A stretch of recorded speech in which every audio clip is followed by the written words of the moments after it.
السلام عليكم، كي دايرين؟ لاباس بخير. دابا هادي وقت الفلفله الحاره راه موجوده دابا في الاسواق وباثمنه مناسبه. وجدوا الهريسه ديالكم. هانتوما شوف انا وجدت هاد المره الهريسه، هي بقات ليا ديال داك العام، هي باقا مزيانه. كاين بعض المرات كنديرها في قريعات صغيورين، كنحطهم في الطبله اللي بغى يزيدهم في الماكله ديالو. هانتوما غنصوبها قريعات ناضيين، كنحطهم غير في البلاكار، ما كندخلهمش للثلاجه. كطريقه ديال التعقيم، طريقه باش تحافظوا على الهريسه بطريقه صحيه تبقى عندكم العام كله. يلا تابعوا معنا الفيديو من الاول حتى الاخر باش تشوفوا كل التفاصيل. السلام عليكم. اش كديري يا مدام؟ السلام. واحد البريد ديالك مزيان. عرفتي جبت لك اليوم كنت في المارشي، جبت ورق الغار، واحد شويه ديال الثومه، وجبت شي فلفلات حمرين كبار هما ياك، وعاد راني هاد الجبانيه، عاد جبت لك انا هانا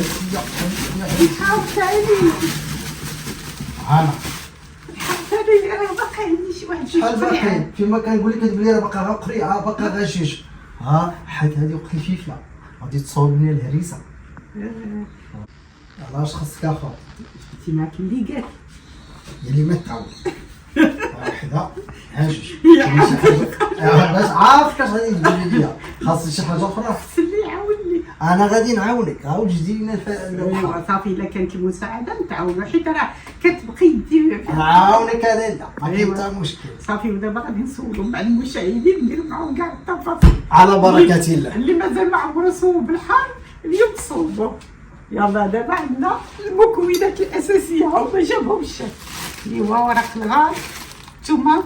الثومه واخا نديها شويه قليله غير شي وديباني بهذيك اللي عندك طيبه. صافي، راه عندي هذه الفلفل. ايوا هاد الفلفله الحلوه تقريبا شي نص كيلو. ايوا ندوزو دابا حتى نغسل بلاتي، حتى نشربو كاس داتاي ونوضو. نشربو كاس داتاي وحنا نقصروا على هاد الفلفله هادي، نغسلها ونقدوها ان شاء الله ونديرو جميع التفاصيل. يلا تبعوا معايا، يلا تبعوا معايا الفيديو من الاول حتى الاخر باش تشوفوا كل التفاصيل. اول حاجه نغسلوا الفلفله ديالنا، خصها تغسل مزيان. نغسلها عاد ندوزو للمرحله الثانيه. الفلفله غسلتها خصها تغسل مزيان، غادي نحيد ليها هذا الراس وغادي نقص ليها شويه الزريعه. اللي كيبغي يخلي الزريعه يخليها، انا كنفضل نحيدها، كنقص شويه الزريعه باش الهريسه ما تكونش فيها الزريعه كثيره. هي كتطحن ماشي مشكل، ولكن من الافضل نحيدوها. انا راه موجده واحد الكسكاس، البرمه ديالو هي راه عمرتها بالماء، كنحيدوها بالمقص. وطبعا اللي قالت لي جاب لي الشيف باش ما تبقاش ليا الحروره في يدي تحرقني الا حكيت عيني ولا بلايص اخرين كتبقى ديك الحروره. من الاحسن ديروا اللي قالت الا قدرتوا باش ما تضروش راسكم. هاد البليصه كنحيدها غير البلاصه الخضراء، ما نحيدش الفلفله الكثيره. هانتوما باش كنقص هاد الزريعه كنخليها غير هاكا الفلفله. دابا والريحه ديالها عطات، الريحه ديالها حسيت بها بدات كطلع مع نيفي، حيت بعض المرات نطيحو في شي فلفله كتكون حاره. صافي انا غادي نكمل هاكا حتى نقي كاع الفلفله هي نقيتها. عندي هنا ورق الغار حيت هادو كبار، درت 4 الحبات. والفلفله الحمراء الحلوه حتى هي غادي نقطعها تفور معاه. نقدروا نخليو الزريعه ديالها او نحيدوها، هذا ما تيبقى اختيار. درت انا واحد البرمه فيها الماء غادي نبخر، انا كنفور هاد الفلفله. هنا درت في هاد 2 كيلو، درت 4 ديال الحبات تقريبا ديال الفلفله حمراء، يعني نص كيلو. هاد الفلفله الحمراء كتزيد كتكون ملحمه وكتزيد كتعمر لينا كتعاون هاد الفلفله تكون كثيره وكتكون ثقيله شويه.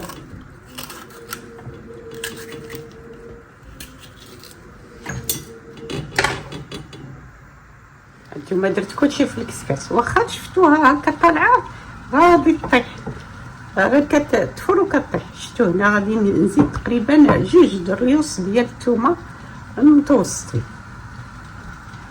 درت ورق الغار، درت الفلفله حاره، درت الفلفله حلوه والثومه.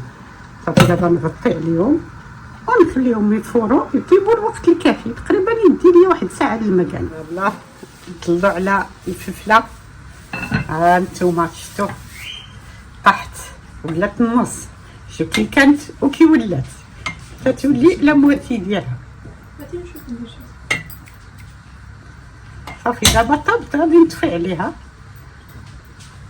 وندوزو نطحنوها، سواء نخليها حتى تبرد او نطحنها نيت وهي سخونه، راه ماشي مشكل. شوفوا لي الفلفله شحال ولات فيها دابت. انا خليتها حتى للصباح لان كنت نسجل بالليل البارح فاش طيبتها، دابا راه خليتها حتى بردات. هاد الماء اللي غادي يبقى في التحت راه نقدروا نستعملوه. شفتوا هاد الماء راه فيه حتى هو الحروره، الا كنا كنصوبوا شي صوص ولا شي مرق بغينا فيه الحار نقدروا نستعملوا هاد الماء لانه راه نقي وفيه الحروره. صافي انا غادي نبداو دابا. ايوا دابا نطحنوا الفلفله ديالنا الهريسه. هادو ورق الغار اللي هنايا نقدروا نحيدوهم او نحيد غير النص ونخلي النص. انا غادي نخلي منه نحيد غير 2 ونخلي الاخرين حيت صحيين. هاد ورق الغار في الماكله راه صحي بزاف، عنده منافع كثيره، بحثوا عليها وتعرفوا. بسم الله. صافي انا غادي ندير كلشي في الطحانه.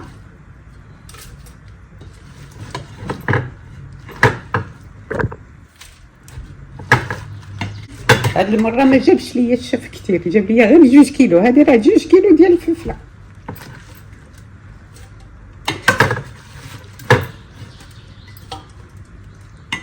هي دابا كي دايره ومنين غادي نطحنها غادي تشوفوها كيف غتولي، كيف كانت وكيفاش كيف صارت. هانتوما ملي طحنتها شفتوا كي كتولي مالسه. طحنوها مزيان حتى الا كانت فيها شي زريعه راه كطحن، حيت انا خليت فيها شويه الزريعه ديال البيضه ديال الفلفله الحلوه وكذلك شويه ديال الحاره. دابا غادي نرجعها للطنجره اللي غادي نديرها في الطنجره باش نعاودوا المرحله الثالثه. هي خصها طيب ونديروا ليها نزيدوا ليها التوابل ديالها. قبل ما نبدا ندير التوابل هنا عندي 2 حامضات مصيرين كان عليا نطحنهم مع الهريسه مع الفلفله. انا دابا غادي نطحنهم بوحدهم باش نزيدهم. ضروري نحيدوا منهم العظام العلفه ديالهم في الداخل عاد نطحنوهم. نزيد الحامض المصير اللي طحنت، واحده نص كاس ديال زيت الزيتون،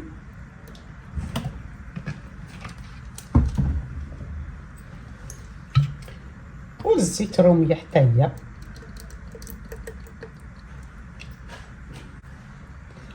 الحامض المعصور. انا غادي ندير غير نص كاس تقريبا، جهد 2 حامضات، معلقه كبيره ديال الكمون، معلقه كبيره ديال القزبر اليابس مطحون، الملحه معلقه كبيره، التحميره الحلوه نقدروا نزيدوها ونقدروا نستغناو عليها ماشي ضروريه. غادي نشعل العافيه، نشعل على الطنجره، خصها تبدا تغلى واحد 20 دقيقه. علاش؟ باش داك الماء اللي باقي ليا في هاد الفلفله ينشف شويه، خصها طيب شي شويه. وفي نفس الوقت غادي نوجد القريعات اللي غادي نحتفظ اللي غادي نعمر، اللي غادي ندير فيهم الهريسه. غادي نعقمهم بالطريقه اللي كنت وريت لكم شحال من مره. كنعقمهم في الماء سخون، كيطيبوا في الماء سخون في الماء، وكنخليهم يتسقطروا مقلوبين. ونفس الطريقه غادي نديرها ملي غادي نعمر ثاني القريعات غادي نعاود نعقمها باش نحتفظ بالهريسه ديالي غير في البلاكار، ما نحتاجش نديرهم في الثلاجه. غادي نغطي، ولكن غادي نغطي ونخليه باش البخار يخرج باش تنشف ليا شويه الهريسه. وما نساوهاش، ما نخليوهاش لا تحرق لينا، مره نحركوها تقريبا، نخليوها 20 دقيقه ديما على حسب الكميه ديال الهريسه اللي صوبتو. هنا وجدت القريعات اللي معقمين ومسوحين وناشفين. دابا غادي نعمرهم بالهريسه. انا باش ما توسخش ليا البلاصه ونعمر بطريقه سهله غادي نديرها في الفوش، ندير الخليط كله في الفوش. الفوش طبعا عندي نقي باش تجيني طريقه عمليه، حتى الا كنعمر غادي تجيني طريقه عمليه ونقيه. بسم الله.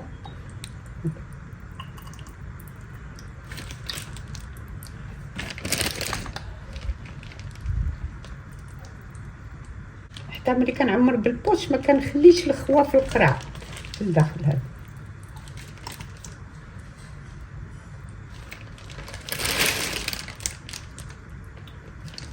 شوف كي جاتكم الطريقه مزيانه،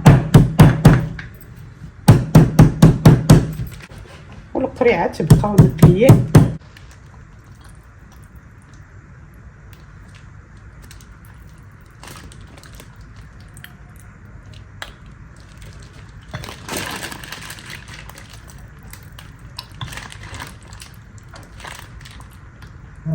في عمرت القريعات.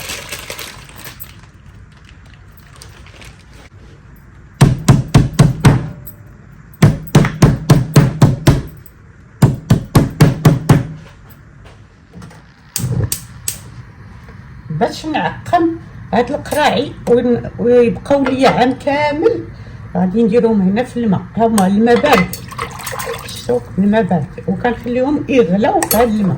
سديت القراعي مزيان خصهم يكونوا مزيرين. الا كانت شي قرعه محلوله ما مزيراش راه غادي تخرج الهريسه لهنا الماء، واخا تغرق في الماء. خصها تسد مزيان بحال القرعي اللي كنجيبهم من السوق.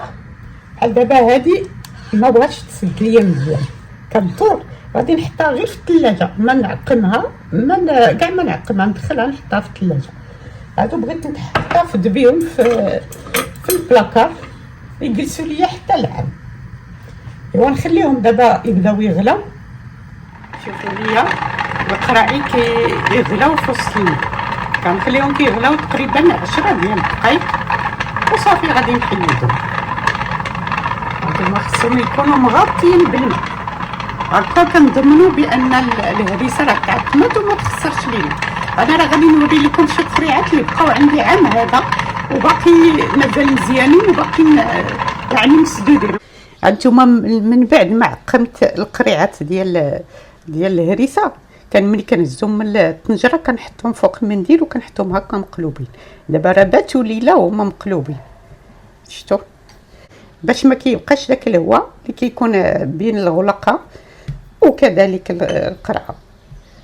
هذه كيف قلت لكم ما كتسدش مزيان، ما غاديش نديرها في البلاكار، درت ما عقمتهاش، غادي ندخلها للثلاجه نيشان. ودابا انا الهريسه ديالي ها هي واجده، وهادو راه ديال داك العام. هانتوما اللي صوبتهم داك العام باقيين عندي دابا هاد 3 ديال القريعات، ما بغيتش نحلهم حتى نحتاجهم. يبقاو عندكم غير في البلاكار بلا ما تدخلوهم لا ثلاجه لا مجمد. الا تبعتوا هذه الطريقه اللي قلت لكم اللي درت في التعقيم ما يخسر لكم حتى شي حاجه، تحتفظوا بالهريسه ديال العام كله، خدمتوها على يديكم، نقيه بنينه صحيه بامتياز. يلا اللي كيشاهدنا اول مره يشترك في القناه، ينقر على الجرس يوصل الجديد، حطوا اعجاب وتحطوا تعليقات ديالكم. اللي حضرها وجدها يصورها ويرسلها ليا في الانستغرام الشاف امالي او الشاف لبنى امتقل، باش نشوف ان المعلومه وصلتكم بطريقه صحيحه، وحتى نتوما غادي تنجح لكم وتصوبوها بيديكم، وكتطلع لكم اولا رخيصه، كتطلع لكم ثانيا صحيه، خدمتوها على يديكم، نقيه وبنينه. يلا شكرا على المتابعه، شكرا على الثقه ديالكم، بالصحه والراحه.